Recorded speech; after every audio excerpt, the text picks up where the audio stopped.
So after quite a bit of delay, the Ulefone Future finally hit the market. Initially, the Ulefone Future was supposed to be the first phone with a bezel-less display, but due to the delay in launch, Ulefone managed to be faster with theirs free. So let's check out if the Ulefone Future is worth its money. The Ulefone Future comes in a pretty simple designed box, but you get quite some accessories with the phone. There is a Pump Express Plus charger, a USB Type-C cable, a SIM pin that can be hidden within the headphone jack, a silicone case to protect the phone's rear, a screen protector, and a USB Type-C to micro USB adapter, which unfortunately doesn't support OTG. A quick start guide is included as well. The design of the Ulefone Future is often said to be an iPhone knockoff. Well, there might be a few parallels, but we think that calling it a clone goes too far. But well, aren't we used to those never-ending iPhone comparisons meanwhile? Going back to facts, the Ulefone Future does look pretty nice and offers a decent build quality. The unibody metal design makes the handset very sturdy and makes it feel quite nice in the hands. The holes and port openings are drilled perfectly and the buttons sit in place tightly. Anyway, looking closer at the phone, we can spot quite some parts that definitely could have been done better. For example, the glass of the screen doesn't end up right on the metal of the body. Instead, there is a gap through which you can see the glue that holds the screen in place. Obviously, that doesn't look too nice and also is a dirt magnet. Furthermore, the fingerprint scanner doesn't sit straight in the body of our unit. The 5.5-inch screen of the Ulefone Future operates at Full HD resolution and thus offers a nice sharpness. The color reproduction is very good and can be adjusted using Mediatek mirror vision. The brightness doesn't seem too high at first, but later came out to be totally sufficient. Sunlight readability is pretty good. The panel isn't bezel-less though. Well, it's almost but not totally. Comparing it to the Ulefone S3, we see a black line around the screen. Due to that, the bezel-less effect isn't as outstanding as on the Ulefone S3. What's more, the screen seems to suffer from some design flaw.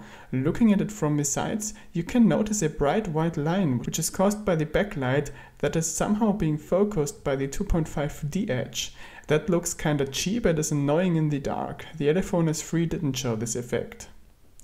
The touchscreen does work very nice. It does recognize up to 10 fingers and the panel reacts very fast to every input, which makes it readable for fast typers.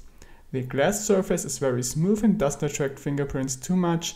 So far it also has been scratch-proof. The Ulefone Future boasts quite some attractive specs, including a Mediatek Helio P10 SoC with 8x 2 GHz, 4 GB of RAM and 32 GB of internal memory. During day-to-day use it came out to be pretty speedy and even gaming has been possible. Comparing the Future to other Helio P10 devices like for example the Meizu M3 Note or Ulefone P9000, it definitely seems to be the smoothest phone we tested so far. The Ulefone Future comes with a ton of sensors and the only ones we miss are a step counter and a pressure sensor. The gyroscope unfortunately doesn't work very well. In VR apps, for example, it is just moving around wildly. Maybe that can be fixed with some software update in the future.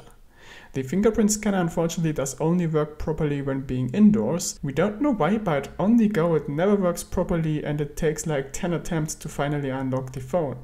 Maybe this can be improved with an update as well. Operating system running on the Ulefone Future is Android 6.0 Marshmallow with near to no changes. The positive thing is that there's no bloatware. Negative, however, is that there are no useful features added such as double tap to wake for example, but at least one can change the on-screen buttons a bit. Bug-wise, we have found two significant ones. First is that the camera application sometimes fails to connect to the sensor, which often needs a reboot to fix. Also, sometimes it isn't possible to drop phone calls. Again, a reboot is able to fix this. The reception quality of the Ulefone Future is a bit behind high-end devices, but still situated in the upper mid-range. We like that the Ulefone Future packs support for FDD-LTE band 20. The Wi-Fi could be a bit better. The signal strength drops pretty quickly as soon as we are moving away from the router. Bluetooth also is a bit weak, but that doesn't cause any issues in day-to-day use. The GPS basically does work well and offers good signal strength and fast fixes. Anyway, it is kinda unreliable in day-to-day use. It often happened that the phone failed to determine position. Seems like Ulefone again has to do some fixes with the next update there. Something surprising to us was call quality despite the missing noise cancelling microphone. Even in loud environments, calls have been quite understandable. The media speaker, however, disappointed us. It sounds flat and tends to distort. Distortion can be removed by disabling the volume boost in settings, but that results in the speaker being not loud enough anymore. The headphone output, however, is nice, balanced and loud. The 16-megapixel Samsung ISOCELL S5K 3P freak-based camera inside the Ulefone Future hasn't been able to impress us. Basically, the sensor would be pretty good and is capable of doing detail-rich and colorful shots, plus offers a decent low-light performance, but the optimization and cheap lenses kill the performance. All pictures show unsharp edges, especially in the right area. In addition, the software needs to be optimized a lot. It has serious issues with finding the correct exposure. Pictures often do look overexposed to bright or washed out due to that, especially in direct light situations. Also, the speed of the camera could be far better. The focus and shutter time is awfully slow. Videos don't look very nice as well and also have audio issues. There is some omnipresent and totally annoying high-frequency noise. The front camera is surprisingly good and definitely selfie capable at daylight. With backlight it shows surprisingly low amounts of noise, but pictures do look a bit unsharp then.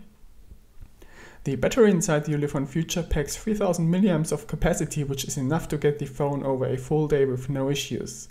In the Geekbench free battery test we got close to 6 hours of screen on time at 40% screen brightness. The charging process takes surprisingly long. 2 hours from 20 to 100% are unusual for a Pump Express Plus supporting phone. The 20% to 70% process is fast enough at around 40 minutes though, so it's only the remaining 30% which take that long. So taking all that into account, the Ulefone Future is a nice looking phone, but it does seem a bit expensive taking all the flaws and issues it has into account. Seriously, you get a Xiaomi Redmi Note 3 Pro for that money. Well, almost. Now if Ulefone are going to fix the issues, it might become a decent offering, but so far it's not, and we somehow wonder what they did all the months during which the launch was delayed. So that's all from our side. If there are any questions left, please drop a comment.